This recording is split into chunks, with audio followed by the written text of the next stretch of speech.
Hello दोस्तों, राज online study में आपका स्वागत है। दोस्तों, आज मैं आपके लिए लेकर आया हूँ लॉस एंड प्रॉफिट का तीसरा पार्ट।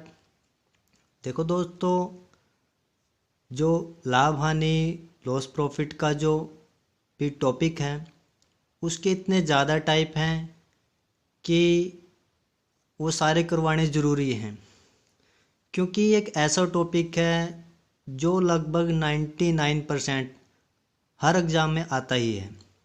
आप जितने भी प्रीवियस पेपर हैं, एसएससी, एचएससीसी, रेलवे, जहाँ भी मैथ आया है वहाँ आप जाके देख सकते हो। उन एग्ज़ाम के अंदर उन प्रीवियस पेपर को देख सकते हो। तो उन सभी में 99% इस टॉपिक से क्वेश्चन आया है। इसलिए मेरी कोशिश है कि ज़्यादा से ज़्यादा इस टॉपिक से आपको सारे टाइप, इस टॉपिक के जितने भी टाइप हैं वो सारे मैं आपको करवाऊँ। तो ठीक है दोस्तों, तो आज का पहला क्वेश्चन शुरू करते हैं। एक वस्तु को 536 रुपये में बेचने पर होने वाला लाभ उस वस्तु को 426 रुपये में बेचने पर होने वाली हानि के बराबर है। उस वस्तु का क्रय विक्रय मूल्य कितना है? देखो दोस्तों, यहाँ पर भी बेचने की बात हो रही है और यहाँ पे भी वो बेचने की बात कर रहे हैं। ठीक है, इस पर बेचने पर उसको जो लाभ हो रहा है उस वस्तु को 426 रुपये में बेचने पर होने वाली हानि के बराबर है। ठीक है, तो यहाँ पे भी ये मैं ऐसे लिख रहा हूँ इसको, ये इसको बेचा इसने 536 में। ठीक है, इतने पर बेचने पर होने वाला लाभ उस वस्तु को 426 में बेचने वाली हानि के बराबर है। ठीक है, ये चीज़ भी उसने बेची है।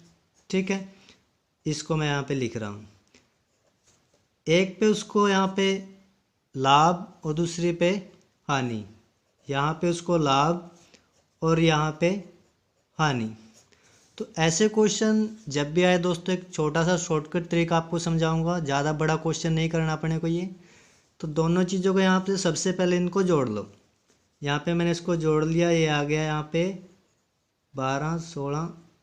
ठीक है, 3 और 2 5। ठीक है, 962। उसके बाद दोनों को जोड़ने के बाद आपको क्या करना है, इस संख्या को 2 से डिवाइड करना है। यहाँ से 2 से 2 गया, 2 चौके 8 और 2 अट्ठे 16, 2 एकम 2, यानी 481। अब 2 से क्यों डिवाइड करना है दोस्तों? जैसे यहाँ पे अपना यह है लाभ और दूसरा है यहाँ पे हानि। ठीक है, ना लाभ दिया है ना हानि दिया अपने को, क्योंकि इसमें कोई परसेंटेज यूज़ नहीं हुई है। 20% लाभ या 30% हानि, ऐसा कुछ नहीं बोला गया है। तो मान लीजिए लाभ मैं x मान रहा हूँ, हानि को भी x मान रहा हूँ। अगर मैं इसको ऐसे रखूँ और इसके इक्वल ऐसे रखूँ तो ये 2x होगा। ठीक है, इसको ऐसे रख सकते हैं और x के इक्वल तो वही, मतलब ऐसे ही इसको डिवाइड करके 481 आता है। तो इससे डायरेक्ट हम इसको दोनों संख्या को जोड़ेंगे, 2 से डिवाइड करेंगे, हमारा आंसर बिल्कुल शॉर्टकट तरीके से आ रहा है। तो इतना कुछ करने की अपना कोई ज़रूरत नहीं है। जब भी ऐसे क्वेश्चन दिखे आंसर भी डायरेक्टली पैसे में पूछ रहा है, यहाँ भी पैसे की बात कर रहा है। ठीक है, लाभ हानि कुछ नहीं दिया है, तो दोनों को जोड़ो और 2 से डिवाइड कर दो। ठीक है, तो सी ऑप्शन हमारा राइट आंसर है। नेक्स्ट क्वेश्चन का देखते हैं दोस्तों।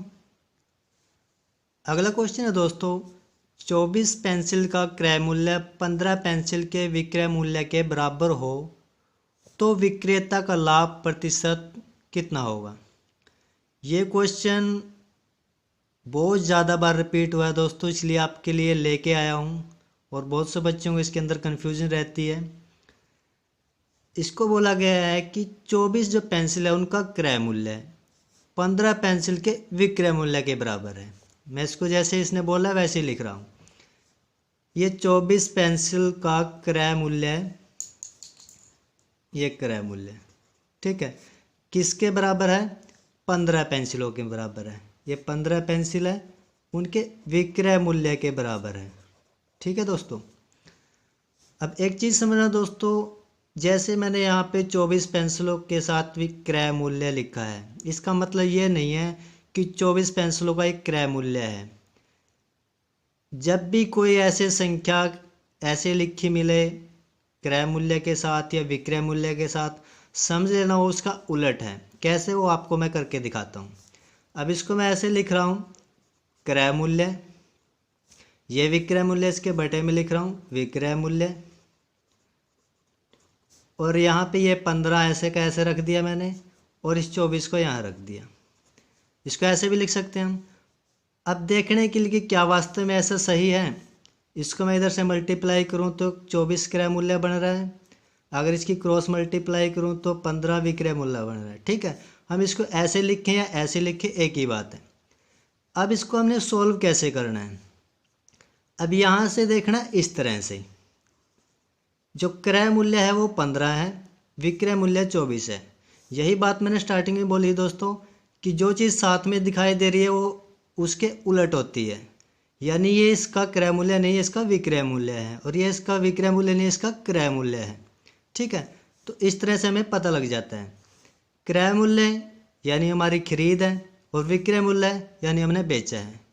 कोई चीज़ 15 की खरीदी है, 24 की बेची है, कितने का फ़ायदा हुआ, ये 24 में से मैं 15 घटा रहा हूँ, यहाँ पे अपने को 9 रुपये का फ़ायदा हो रहा है। ठीक है, 9 का लाभ हो रहा है उसे, 9 का लाभ हो रहा है कितने पे, 15 पे। जितने की हमारी खरीद है उसी पे हमें लाभ होता है या हानि होती है, यहाँ पे कर दिया हमने 15।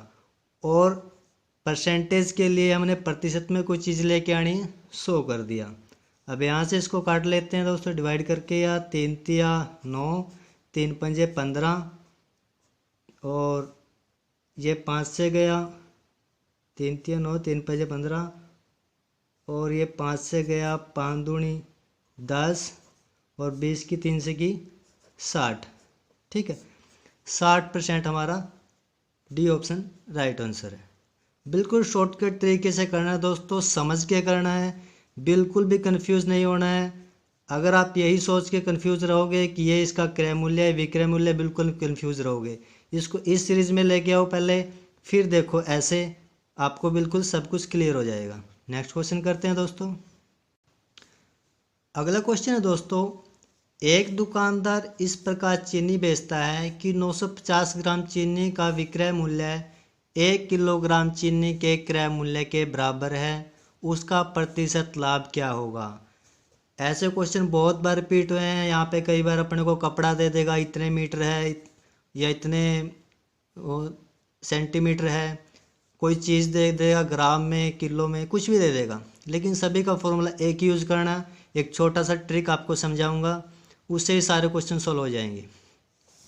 अब वो कह रहे हैं कि 950 ग्राम चीनी का विक्रय मूल्य है। ठीक है, मैं इसको ऐसे ही लिख रहा हूँ, 950 ग्राम विक्रय मूल्य क्रय मूल्य के बराबर है। देखो बराबर की बात कर रहा है तो जैसे पिछले क्वेश्चन था बिल्कुल सेम है। यहाँ पे इसको मैं विक्रय मूल्य लिख रहा हूँ जैसे इसने दिया है। किसके बराबर है, 1 किलोग्राम के। तो यहाँ पे ग्राम दिया तो 1 किलोग्राम में कितने होते हैं, 1 किलोग्राम में यहाँ पे 1000 ग्राम होते हैं। ठीक है, तो यहाँ पे मैं इसको 1000 ग्राम लिख सकता हूँ, यहाँ पे लिख दिया 1000 ग्राम। तो यहाँ पे क्या है, ये क्रय मूल्य, ये क्रय मूल्य। ठीक है, तो सेम वही चीज़ करनी है जो इसके साथ हो उसका उलट है। देखते हैं, ये विक्रय मूल्य, यहाँ पे इसको विक्रय मूल्य कर दिया, बटे में क्रय मूल्य, ये 1000 के ऐसे 1000, यहाँ पे 950। अब यहाँ पे देखो क्रय मूल्य कितना है 950, विक्रय मूल्य 1000। कोई चीज़ 950 की खरीदी 1000 की बेच दी, कितने का फ़ायदा हुआ, 50 का। आप इसमें से इसको घटा के देख सकते हो। ठीक है, 50 का प्रॉफिट कितने पे, जितनी हमारी खरीद है 950 पे। और यहाँ पे परसेंटेज के लिए 100, इसको यहाँ पे हमने डिवाइड किया, 5 से गया, 5 से कम 5, 5 से 45, 100 बटे में 19। अब इसको डिवाइड करें तो 19 पंजे 95, और यहाँ पे ये आ गया हमारा ये परसेंटेज में। ठीक है दोस्तों, तो यहाँ से हम देखें तो ये ऑप्शन हमारा राइट आंसर है। नेक्स्ट क्वेश्चन करते हैं दोस्तों। अगला क्वेश्चन है दोस्तों, एक फल विक्रेता 20 अनार 25 रुपये में खरीद कर 25 अनार 20 रुपये में बेच देता है तो विक्रेता को कितने प्रतिशत की हानि होती है। ऐसे क्वेश्चन बहुत रिपीट हुए हैं और बहुत से स्टूडेंटों को इसके अंदर बहुत दिक्कत है। बहुत कम स्टूडेंट मतलब इसको ट्रिक से निकाल पा रहे हैं। तो आज ये जो आपकी परेशानी आज मैं दूर कर दूंगा। अब सबसे पहले जो चीज़ जैसे दी है वैसे लिख लेते हैं। यहाँ पे उसने बोला है कि 20 अनार 25 रुपये की, मैं पैसे इधर लिख रहा हूँ और जो वस्तु है इधर लिख रहा हूँ। 25 रुपये में ये 25 रुपये, कितने अनार 20 अनार, और 20 रुपये में 25 अनार। ठीक है दोस्तों, यहाँ पैसे इधर वस्तु, वस्तु कुछ भी हो सकती है, अनार पुस्तक सेब केला कुछ भी हो सकता है। ठीक है, अगर ये आपस में डिवाइड होते हैं तो हम डिवाइड कर देते हैं ताकि हम छोटे रूप में इसको लेके आए, आसानी से अपने को जो क्वेश्चन सोल्व करने में आसानी रहे। ये 5 पे गया, 5 पंजी 25, 5 चौका 20, यानी 5 रुपये में 4 अनार बोल लें या 25 रुपये में 20 अनार बोल लें, एक ही बात है। ये भी 5 पे गया, 5 चौका 20, 5 पंजी 25।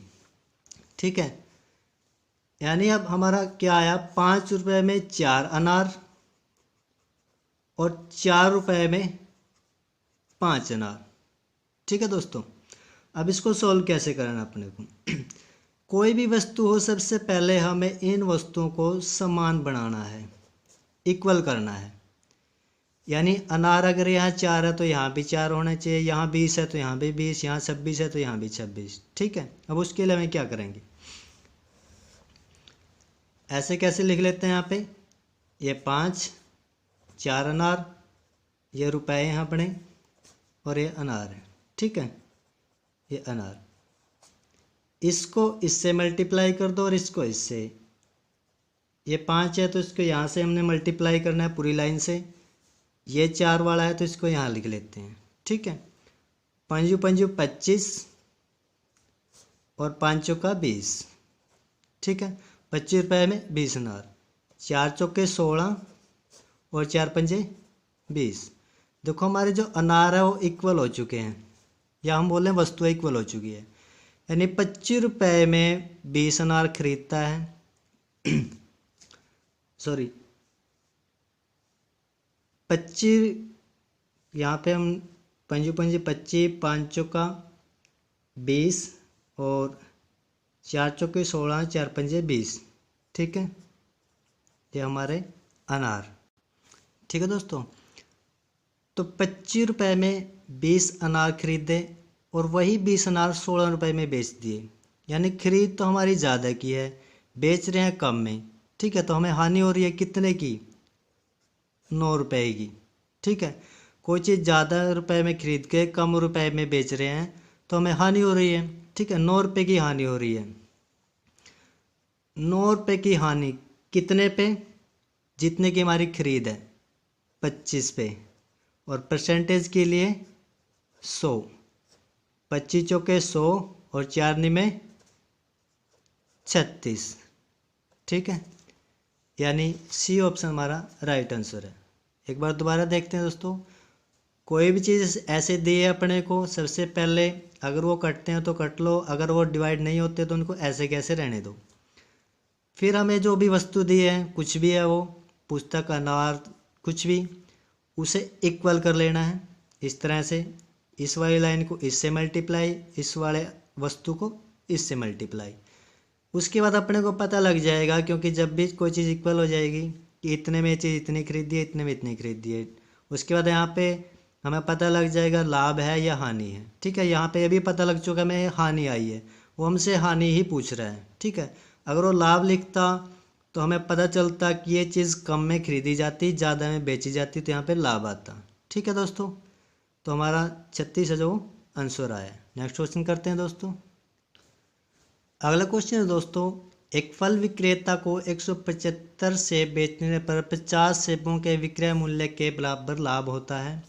दुकानदार का लाभ प्रतिशत कितना है। ठीक है, यहाँ पे हमारे लाभ की बात करें, प्रतिशत में पूछ रहे हैं लाभ हमसे। यहाँ पे लाभ निकालने का फॉर्मूला क्या यूज करते हैं हम, विक्रय मूल्य माइनस क्रय मूल्य। ठीक है, यानी कोई चीज़ कम में खरीदी है, ज़्यादा में बेची है, तो बड़ी चीज़ में से हमेशा छोटी चीज़ घटेगी, यानी ज़्यादा की बेची है तभी तो लाभ हुआ है। ठीक है, और लाभ भी अपने से पूछ रहा है प्रतिशत में। ऐसे क्वेश्चन में करना क्या है दोस्तों, देखो विक्रय को मैं लिख लेता हूँ आपको सेल प्राइस, और क्रय को कॉस्ट प्राइस सीपी से यूज़ कर लेते हैं। ठीक है, ताकि क्वेश्चन करने में आसानी रहे। तो आपको करना क्या है, यहाँ पे जब भी लाभ हो रहा है तो इसको मैं ऐसे लिख रहा हूँ। ठीक है, विक्रय मूल्य में से क्रय मूल्य ही घटेगा, और इधर आपको क्या लिखना है, जो चीज़ फर्स्ट में है यहाँ पे वही यहाँ लिखनी है। ठीक है, अब जहाँ पे अपने को यह दिया है विक्रय मूल्य के बराबर, कई बार क्रय मूल्य भी देगा, विक्रय मूल्य भी देगा। ठीक है, जहाँ पे ये दिखे आपको कि विक्रय मूल्य के बराबर, उससे पहले जो भी संख्या मिले यहाँ पे वही संख्या में यहाँ रखनी है। ठीक है दोस्तों, और जो पहले वाली संख्या है उसको यहाँ रखना है। उसके बाद इस तरह से करना अपने को, सिर्फ फॉर्मूला वैसा का वैसा किया हमने, कुछ भी चेंज नहीं किया है। विक्रय मूल्य की जगह विक्रय मूल्य है, क्रय मूल्य की जगह क्रय मूल्य है। ठीक है, लाभ की जगह में वो चीज़ रखनी है जो विक्रय या क्रय मूल्य से पहले दी हुई है। ठीक है दोस्तों, यहाँ पे मैंने कर दिया 50 SP और 175 की इससे मल्टीप्लाई करी, ये SP हो चुका है। 175 की इससे की तो 175 CP। ठीक है दोस्तों, अब ये भी SP, ये भी SP। ठीक है, यानी विक्रय मूल्य, इसमें से ये घट सकता है। जब मैं इसको इधर लेके जाऊंगा तो ये माइनस का होगा 175 SP माइनस 50 SP। ठीक है, सॉरी ये प्लस का रहेगा, और ये माइनस का इधर ऐसा का ऐसा ही रहेगा CP। ठीक है, इसमें से ये घटाया 175 में से 50 घटाया, तो यहाँ पे कितना है दोस्तों, अगर 50 हम घटाते हैं तो ये आया 125 SP। ठीक है, यहाँ से माइनस यहाँ से भी कट कर सकते हो आप, या यहाँ से बाद में भी कर सकते हो, इस तरह से। ठीक है, अब वही सेम चीज़ आ गई जो पिछले क्वेश्चन में हमने की थी। जो इसके साथ जुड़ा हो SP नहीं बल्कि वो CP है, और जिसके साथ जुड़ा वो CP नहीं वो SP है। अब देखो यहाँ पे इसको मैं इसके बटे में लिख रहा हूँ CP। 175 को यहाँ ऐसा कैसे रख लिया, 125 को ऐसा कैसा रख लिया। अब यहाँ पे देखो CP यानी सेल प्राइस, और SP यानी CP यानी कॉस्ट प्राइस, SP मतलब सेल प्राइस। ठीक है, तो ये हमारा कॉस्ट प्राइस 125 की खरीद 175 में बेच दिया। ठीक है, कितने का फ़ायदा हुआ, 175 में से 125 घटा दो, यानी 50 का फ़ायदा हुआ। कितने पे, खरीद कितने की है 125 की, 125 में 50 का फ़ायदा, परसेंटेज देखने के लिए 100 मल्टीप्लाई कर दिया। यहाँ से 50, 25 दूनी 50 और 25 पंजे 125, और 5 दूनी 10 और 20 दूनी 40। ये हमारा आंसर आ चुका है। ठीक है, यहाँ से देखें तो C ऑप्शन राइट आंसर है। दोबारा एक बार समझाता हूँ दोस्तों, जब भी लाभ की बात हो तो विक्रय माइनस क्रय मूल्य रखना है। अगर यहाँ पे हानि हो तो क्रय माइनस विक्रय रखना है। जो चीज़ यहाँ पे रहेगी वही यहाँ लिखनी है, और जो भी यहाँ पे दिया होगा क्रय मूल्य या विक्रय मूल्य, उससे पहले जो संख्या है वही हमें यहाँ रखनी है।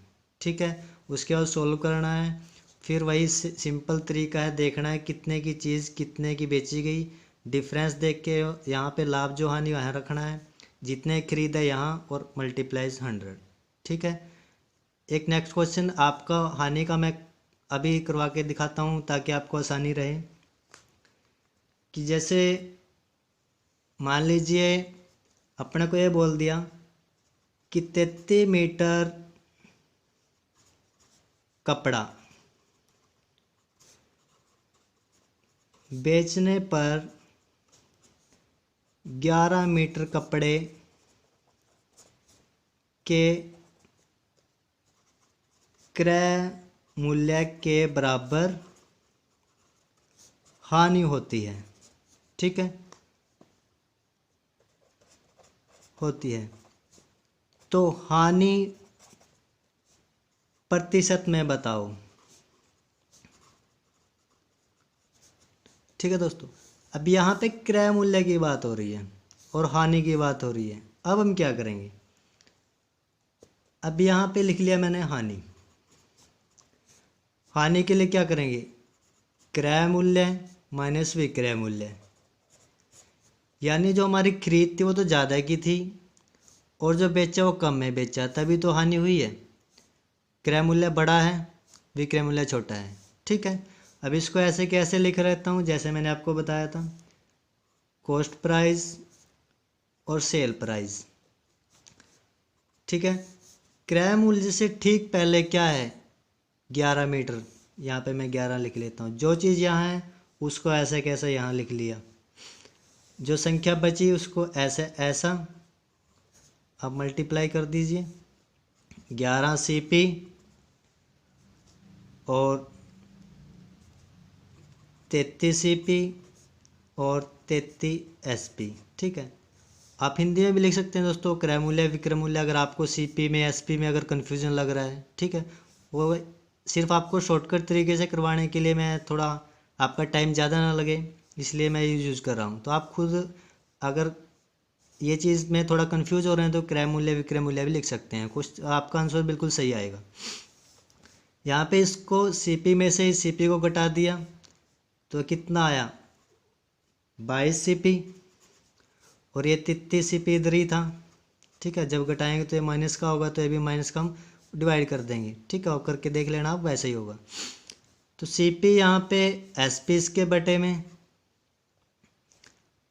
33/22। ठीक है, ये कॉस्ट प्राइस है, ये सेल प्राइस है। ठीक है, बात हानि की हो रही है, यानी कॉस्ट प्राइस यानी क्रय मूल्य है। 33 की चीज़ खरीदी, 22 की बेची, हानि हो रही है कितने की, 33 में से अगर 22 निकाल लें तो 11 रुपये की हानि हो रही है। 11 की हानि कितने पे, ये हमारा कॉस्ट प्राइस यानी क्रय मूल्य 33 पे, और गुणा में 100। तो 11 कम 11, 11 तिया 33, तो 100/3। तो अगर हम इसको ऐसे निकलें, पूरा डिवाइड करें तो 33 सही 1/3 परसेंटेज में हमारा आंसर होगा। ठीक है दोस्तों, दोनों क्वेश्चन मैंने आपको करवा दिए। लाभ हो तो ये यूज, हानि हो तो ये यूज करना है, लाभ हो तो फिर ये यूज करना है। ठीक है दोस्तों, नेक्स्ट क्वेश्चन करते हैं दोस्तों। अगला क्वेश्चन है दोस्तों, एक बेईमान दुकानदार एक त्रुटिपूर्ण तराजू का प्रयोग करके खरीदते समय 10% का धोखा करता है, पुनः अपने ग्राहक को बेचते समय 20% का धोखा करता है, यानी 2 बार धोखा कर रहा है, मतलब उसे दोनों बार लाभ हो रहा है। ठीक है, अब यहाँ पे एक लाभ हो रहा है उसे 10% का, और जो सेकंड लाभ हो रहा है वो हो रहा है उसे 20% का। ठीक है, ऐसे क्वेश्चन जब भी मिले, देखो यहाँ पे कोई भी रुपए की बात नहीं है पूरे क्वेश्चन में, अगर हम ध्यान से देखें लाभ और हानि की बात मिलेगी, या तो दोनों जगह लाभ मिलेगा या बोलेगा एक जगह हानि हो रही है और एक जगह लाभ हो रहा है। ठीक है, और अपने को आंसर परसेंटेज में ही देना होगा ऐसे क्वेश्चन का। तो ऐसे क्वेश्चन जब भी मिले, बिल्कुल आसान सा एक ट्रिक समझा रहा हूँ आपको। अब इसी क्वेश्चन को आप डिस्काउंट में भी यूज कर सकते हो, छूट वाला जो क्वेश्चन है। ठीक है, इसी क्वेश्चन को परसेंटेज में भी दे सकते हो, इसी क्वेश्चन को लॉस प्रॉफिट में भी दे सकते हो। ठीक है, तो ये क्वेश्चन बहुत बार रिपीट हो रहा है, इसलिए आपके लिए मैं लेके आया हूँ। अब करना क्या, आपको एक छोटा सा फॉर्मूला करना है।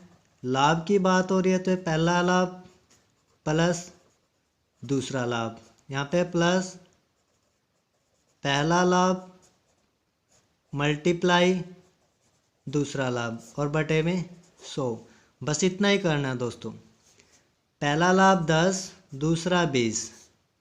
ठीक है, पहला 10, दूसरा 20 बटे में 100। ये 0 से ये 0 गई, 10 और 20